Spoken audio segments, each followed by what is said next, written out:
I am a researcher at the Centre for Agroecology, Water and Resilience. And so I suspect that much of what we're going to talk to today is not going to come as a great surprise. Many of the concepts are not going to be new. I think it's just about how we use terminology and how we understand the intersections of what we're talking about here today, and how that relates to Realliance and how we interrelate with to one another. I had the good fortune of having studied with Miguel Altieri, and then very early in life having done internships in Food First, where I worked with Raj Patel and Peter Rossett, and all these characters are very central. So I feel really honored to have received that love from them, and have since really tried to bring this to all the work that I do, because I work for a big international development NGO, and have been really struggling and fighting to embed agroecology and to mainstream it into all the work that we do on food systems and food production and smallholders and all that. But also we thought it would be helpful for Realliance to frame it, frame its work and understand what the differences within, the regenerative spheres that James was talking about. Where would agroecology sit versus something else? And so we really thought it would be useful for the collective to unpack some of these terminologies. Yeah, I think we want to really talk about what makes the difference between this idea of agroecology as a science, a practice, and a social movement. And I guess what I'd like to talk about more is, we all understand, I think, what the practice is, but I think we want to really kind of explore a little more about how we can improve our practice towards a more emancipatory and transformative approach to agroecology. Okay, so very often when we talk about, I think that there's a lot of confusion about, what agroecology is, and it's potentially contentious for me to say as an agroecology researcher, that we see agroecology as an umbrella term for a number of different practices. So sometimes we hear about, that organic farming includes agroecology, or that permaculture includes also agroecology, but agroecology is not a set of practices in the same way that permaculture or biodynamics, organic farming, agroforestry, etc. are, including regenerative agriculture, which we see as a really important set of practices. So we see agroecology as an umbrella term, which includes the social movement aspects and the scientific aspects of those different practices, but also it reaches over in its more transformative and emancipatory form to the food sovereignty movement. So we see it very much as rooted in rights-based discourses. One of the reasons that I put indigenous, local and traditional knowledges around food systems is because obviously the origins of agroecology is very much rooted in Latin America and in the more radical liberatory discourses out of Latin America. So when we talk about these practices, very often we miss out really thinking about the indigenous and local practices that underpin agroecological thinking and processes. So I was really interested in, or we were really interested in knowing which of these practices or elements that you relate to in your work, and maybe you want to just pop that in the chat. For me, I come from, in terms of practice, I come from a permaculture background, so I feel very rooted in that when I'm out and about, and so when I'm thinking about agroecological practice, I'm kind of rooted in that, but also because permaculture for me has the ethics which are kind of central. Gisele, what did you write? Did you write anything? I'm writing a whole speech here, but what I was saying is that my NGO uses the terminology climate resilient agriculture, which is our way of avoiding climate smart agriculture label.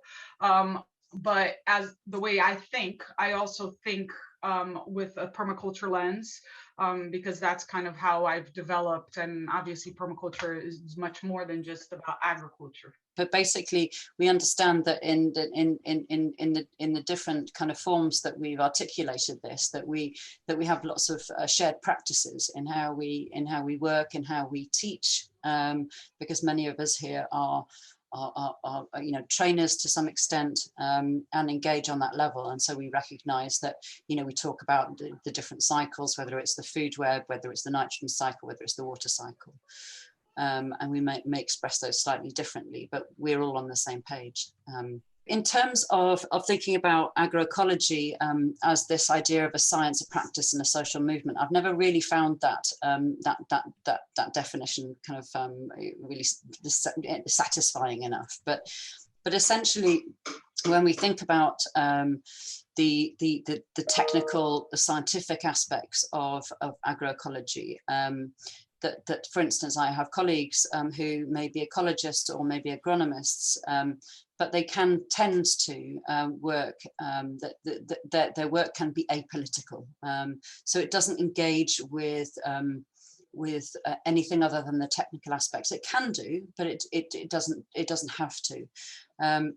So there we've got kind of the discipline of agroecology is engaging with, it's either described as multidisciplinary or interdisciplinary, but essentially it tends to be about providing recommendations about reorientating the agroecosystem and changes in productive systems. Whereas on the social movement side, where this part of agroecology very much comes in, that I'll be discussing today mainly, is around the social sciences, the social movement building, which is more transformative. And we talk about that as transdisciplinary because it is both interdisciplinary, including ecology and agronomy, but also bringing in people's knowledge, so the local knowledge holders. And that's what makes it transdisciplinary, because it's participatory practice. And that aims at essentially providing a more transformative and emancipatory approach to agroecology. So we can be either or. I mean, as a social scientist, I tend towards the transdisciplinary, but I work with colleagues who are natural scientists as well, and value that interaction. So where we come together essentially is that as researchers in agroecology, our natural science colleagues may focus on, they are the experts and they focus on action research. We're all using terms like adaptation and resilience and ecosystem restoration, recycling, food security. And on the social movement side, we tend to talk about food sovereignty. And we tend to work with participatory action research. And we tend also, rather than just talking about resilience, we talk about resistance, both in terms of the biophysical resistance to, let's say, tropical cyclones, but also social resistance to power. And so we're very much thinking about democratic liberation, and always sort of centering the voices of people who have been excluded. So while the the natural sciences side is absolutely essential to what we all do, it's common to all of us. On the social movement side, we also integrate those elements in terms of the way we practice. So we tend to talk about those as different agroecologies, really. And I think these kind of ideas kind of make it a quite a dense kind of concept for people to get their head around. Okay, so this is a really nifty visual from Friends of the Earth. On the left-hand side, it talks really about some of these techniques, innovations, and practices. So, things like food diversification and agroforestry, community-based management of fish stocks, all that. So those are kind of like more the techniques that George was talking about, that many of us share, right? And what I like about this graph is also how it breaks down the different, let's say, constituencies, if you will, because often we tend to think about smallholder farmers. We talk a lot about smallholder farmers, but actually there is a variety of actors in food systems, especially in local food systems, that are of critical importance. So honoring the forest dwellers, the indigenous people, the agricultural workers that feed all of us in urban areas. So on the left-hand side, you have this, this technical thing, which I think a lot of people are quite comfortable with. After all, they're just techniques, right? And then on the right-hand side, we have the more rights-based enabling environment aspect that looks at critical social, economic, and institutional dimensions that would support agroecology, as well as environmental dimensions. So here we're looking, the prism is more a food sovereignty prism. So we'll talk about that in a minute, but food sovereignty notably being the right of people and nations to define their own food system. So things like territorial markets and solidarity economy, inclusive governance, participatory learning, people's control over the commons. So these things actually come together really well to form a paradigm that is a lot more, let's say, transformative and towards this liberation and autonomy. Increasingly, we're talking more about, we're having to label agroecology and to say this, transformative agroecology, this is what it means. And the reason why is because agroecology, just as a set of techniques, it's apolitical, right? It's just, integrated pest management, great, agroecology, but it doesn't really address any of the underpinning issues and structural issues of powers and asymmetries. But if looked at from a political economy ecology lens, I mean, we know that it's not incidental or accidental. There's actual structural violence and inequalities that are in place that make people vulnerable to shocks, to stresses, to crises, and just to poverty and injustice, right? We know that. So that's what agroecology in its transformative dimension aims to do. It really recognizes plurality and diversity of knowledge and different ways of knowing and doing.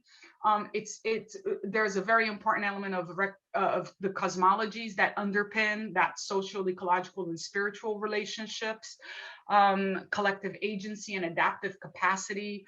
So like this idea, very strong food sovereignty and agroecology are very much about autonomy and people's autonomy versus like a top-down technocratic delivery system, which is often tied to transnational systems of capital, right? Like for instance, contract farming arrangements, like let's support contract farming arrangements where smallholders just become field hands for the corporate system to sell green beans in the UK, and you have this export-led type of dynamic, right? So I would say agroecology and its sister discipline, food sovereignty, very much put the focus on that autonomy and on the process of intentional change that aims to disrupt and challenge some of these underpinning structural issues that are, keeping people in the passive position that they are in and vulnerable. A very strong element of transformative agroecology also is not something that is done to people, like experts come in and teach farmers how to farm. I mean, come on. It's like people have been farming for, generations, and in some cases since time immemorial. And so the idea of creating more of these facilitating processes where people's knowledge and people's critical capacities are strengthened rather than they become passive, recipients of expert advice. So in that sense, it builds social capital, for lack of a better word. The other thing we really wanted to bring into this conversation is the importance of social movements and how social movements define agroecology. So we all know, well, I hope we all know about the Neolini Declaration. So in 2015 in Mali, La Via Campesina and allies got together and came out with Neolini Declaration. And this is how they define agroecology. Agroecology is a way of life and the language of nature. It is indeed a set of practices such as, local varieties and local integrating crops and things of that nature. And these practices are based on ecological principles. But you can see that the practice element is one element of a variety of other more people-centered elements. So the importance of territories as a fundamental pillar of agroecology, not just like the delineation of the colonial nation state, but rather like how people feel in their territories and their associations with territory. which is, is beyond boundaries. Collective rights and access to the commons as a fundamental pillar, the different knowledge systems and diverse knowledges of people, also a fundamental factor. The cosmovision element, so like this necessary equilibrium between nature, the cosmos, and human beings, and really just the spiritual dimension of connection to Earth, and systems of production. Families, communities, collectives, and organizations. So movements are the fertile soil on which agroecology flourishes. So this is a little bit of a different debate than talking about nematodes and just soil as something, right, other than being integrated as part of the human systems and the movements that are behind it. The autonomy principle we already talked about as being really central and as challenging the control of global markets. And there's an element of self-governance that comes with that autonomy, which is really critical. And agroecology is political. And ultimately, this is why people tend to want to reduce it to a set of practices, because in its grandeur and in its transformative potential, it's uncomfortable, right? It challenges and it transforms structures of power in society.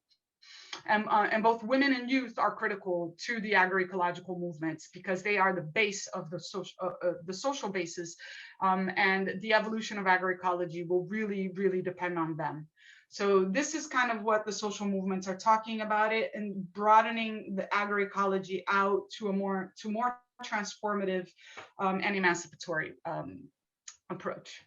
And I think that in that it's important to kind of recognize that in the evolution of agroecology, there have been various points and moments in time where international institutions and governments have attempted to separate agroecology off. So they want to recognize the technical and practical and the scientific aspects of agroecology, but they have tried to intentionally divide off the social movement element. And I think that there have been times we can see that the US has attempted to put pressure on the FAO in its development of an agroecology wing. And then we see in that kind of discourse, we then see a hyphen being placed between the agro and the ecology. And this has been over time a deliberate attempt to separate one from the other. One is more palatable to international institutions who are wedded to international capital and their interests. And so it is not in their interest to see the social movement side and the political movement side of agroecology coming to the fore. And so what we're trying to do with an agroecology is hold them very tightly together. So when the FAO finally came round and recognized agroecology, firstly it held a symposium in 2014 and then a second one in 2018. And it has developed this and has been, it's quite instrumental in the widening and broadening of the acceptance of agroecology from a kind of a strange sort of leftist wing of practitioners and political scientists to the center, and we can really see that the stronger that movement becomes, and the more it's accepted, the more of a backlash we're getting from more mainstream institutions and government bodies as well, and even scientific institutions who are in the pay of agribusiness. And so it's interesting to see this is now really kicking off. Hopefully that's big enough. It's not on my little laptop screen that I've had to refer to, but essentially, within agroecology, where we are is kind of within the center of that, within the center and the upper reaches of the 10 elements. We're all talking about recycling and efficiency, although in agroecology we might talk about resource optimization, and that includes not just natural resources, but also the human and other resources that we consider around optimization. We're thinking obviously about synergies and resilience and diversity, and agrisystem diversification is absolutely essential to everything that we all agree with. But then there are these emergent properties at the bottom that we can see, the fostering and the valuing of the human and social values, the co-creation and sharing of knowledge, and we'll come back to that a little bit later because that's absolutely at the heart of the transformative practices. And then the respect and valuing of local food cultures and traditions. And then on the outer edges, we've got that sort of the pushing for that enabling environment, and here they define that as responsible governance and circular and solidarity economies. And there are whole movements within. Certainly at CORE, we have people who are specialising in participatory governance, adaptive governance mechanisms around natural resources, and also solidarity economies and care economies of care around feminist perspectives. So that's some of the things that we're working on at CORE.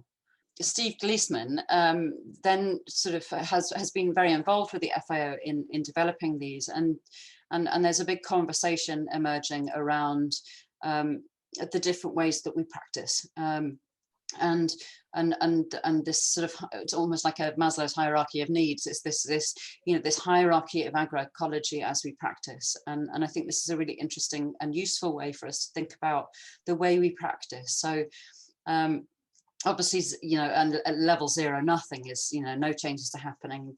We're talking about agro-industrial food systems.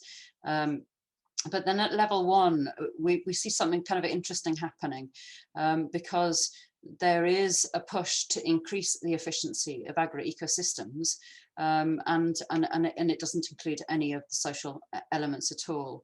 And some may say that some of these techniques shouldn't be included within agroecology, but within the context of the FAO and drawing people in and up through this this hierarchy, then it's important to include and not exclude. So the idea of conservation farming, which reduces the amount of inputs that are used, precision agriculture, we've got at the moment very much, there's discussion around the 4th Industrial Revolution as the emperor's new clothes and what that really means. Even climate smart agriculture, which has elements that we may all rightfully disagree with. And then moving up to what I suspect a lot of us mostly engage with, certainly in my sort of 25 years of engaging with civil society organizations or farming organizations on the level of training.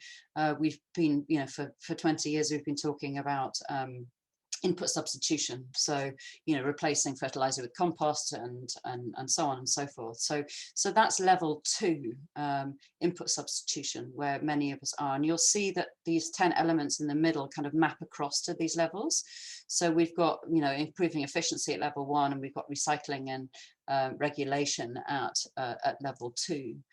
Which I think most of us accept that's where we practice.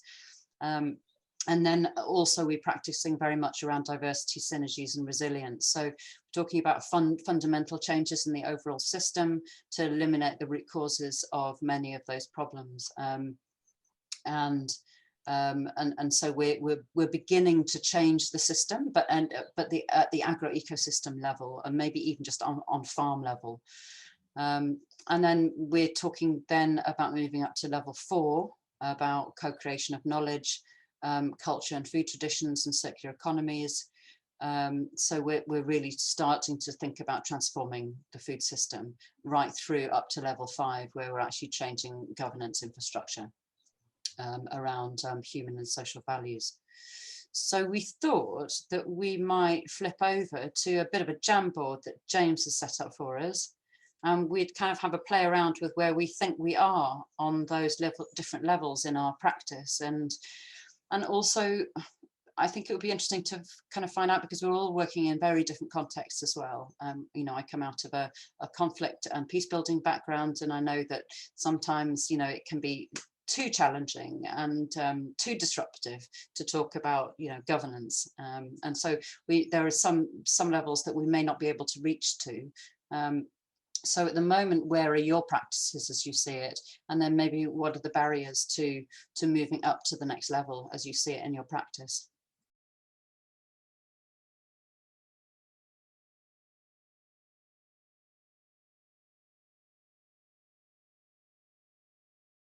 That's great. And so there's a range of, and whether some of those are aspirational, because yeah, we are following the money, and the money, I mean, we've also published recently data on how much of UK ODA, UK aid is going towards agroecology as a percentage of agriculture, and then also looking at the EU ODA as well. And it's pretty shocking. It's something like 0.2% of agricultural assistance is going towards agroecology. And then also another project is, how do we define agroecology? And so there's a new piece of work on the way at the moment. Certainly over the years, having been working for institutions, for 20 years, I do see progress being made in terms of discourse. Money is not as quick to follow. But certainly, I think in the mainstream, there's overarchingly more and more recognition of the benefits of agroecology, but still very much at that technique level. So yeah, got a ways to go. Yeah, there's certainly not an interest in social transformation. It is very much about input substitution at the moment, and even if that. Because I know in CAFOD you've had some challenges there around C systems and heterogeneity, and I think that they are some of the challenges, that it's still very much about taking the control out of the hands of indigenous and local resource users, and it's still very much around the discourse of improved seed and wider distribution. Mm-hmm. On the basis of productivity and developmentalism. It's that we are still in a very highly developmentalist discourse. The productivist discourse around, oh my God, everyone's going to die. There's too many people. There's not enough food. Oh my God, that's been going on for decades. And this neo-Malthusian sort of panic it does not help us to address the structural and political issues behind the situation that we concurrently face. So that is what a transformative approach to agroecology can really bring us.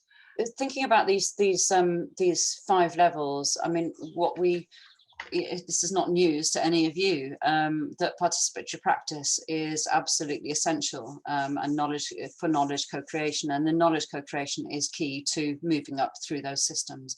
So we just wanted to look at the different ways we use the term participation, but this is really around kind of cycles of learning, which I know we use in our work in participatory practice, and thinking about very much about how we use kind of these heuristic learning cycles to stimulate changes in how people manage their landscapes. But also in my work, I've been looking at how these processes build confidence and cooperation, because I work in peace and conflict, and to what extent that assists in people negotiating social and political change in their environments. So this idea of participation, we know that when NGOs that we work with, they invite people for meetings, and the output is people have participated in this meeting. Well, do we really think that they participated in that meeting, or did they just attend the meeting? So thinking about the different forms of participation, we can ignore them, but we can inform them. That's really our meetings. They're not participating in those meetings, they're attending those meetings. I mean, here they talk about the impact implication. Then in research terms, we can consult communities about the challenges they face, but they're still not participating. We're essentially extracting research from them, we're extracting data from them. Now that may be useful in building strategies, but in building those strategies, we want to start involving people much more, and moving on to a much more collaborative process where they're involved in the co-design of a project right from the start, when we're actually asking them how they feel about and how they participate, how they are engaging in these processes, and building their capacities and confidence, or social capital, I hate that term, to actually be at the center, so that their voices are centered, and how the project is implemented is very much designed around their needs and demands.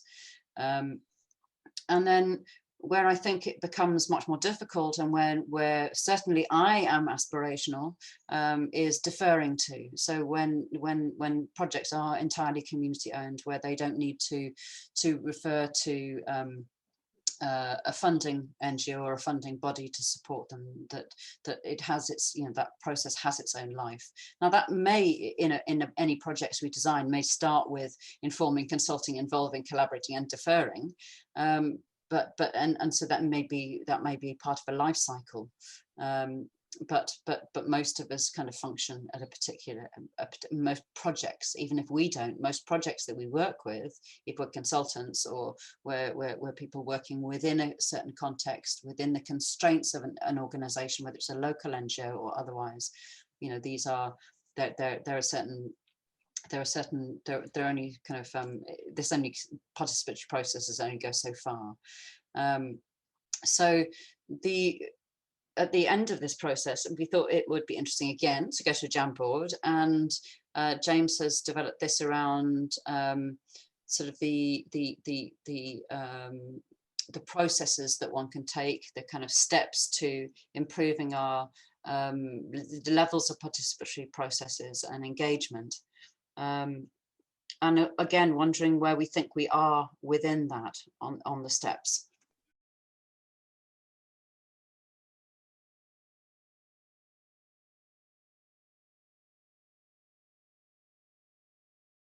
No, but I think this is also important feedback for donors, because they speak from both sides of their mouth. They want that active participation. They want people to be at their front, but then they give you a very structured, this box that you need to fit into. So how is that? How does that work? There's some contradictions there in the way things are inherently organized and done, and what supposedly they aspire to.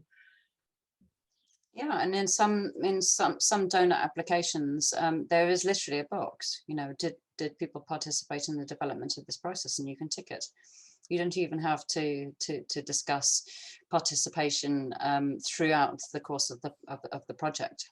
Basically, we're talking about something that is more than a set of practices and one or more innovations. We are essentially talking about a paradigm shift. We're all talking about paradigm shifts, aren't we? And we're talking about entire food systems that takes a territorial view of food and farming systems, and that are rooted in indigenous knowledge and territories. And of course, it's rooted also in a holistic view of food cultures and territory. It's around localization, it's around decolonization, that reduce dependencies on the dominant food and agri-food regime, and moving towards food sovereignty. And then it's also about fundamentally about changing social relations, our relations to the environment and to our food systems. It's about empowering farmers and all of the other different producers. And so thinking about how we add value locally, move towards short value chains, and food webs that link and more closely link consumers to the producers. And then just if you wanted a copy of this, there are just some in the final slides, some interesting things that you can listen to, some different resources. There was a really, the Oxford Real Farming Conference, there was a really interesting discussion with our head of our research centre, Michel Pimbert, and it was a conversation about the differences between agroecological, regenerative and organic farming approaches.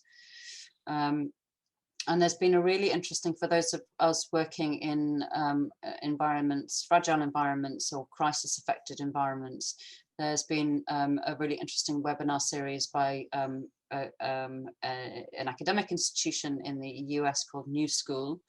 And there's I think it's a series of 3 webinars called Communities Beyond Crisis. And one of those is agroecology after natural disasters, I think. And then if you were interested in the Neolini Declaration by social movement actors, then the declaration is there. It's only about 5 pages long.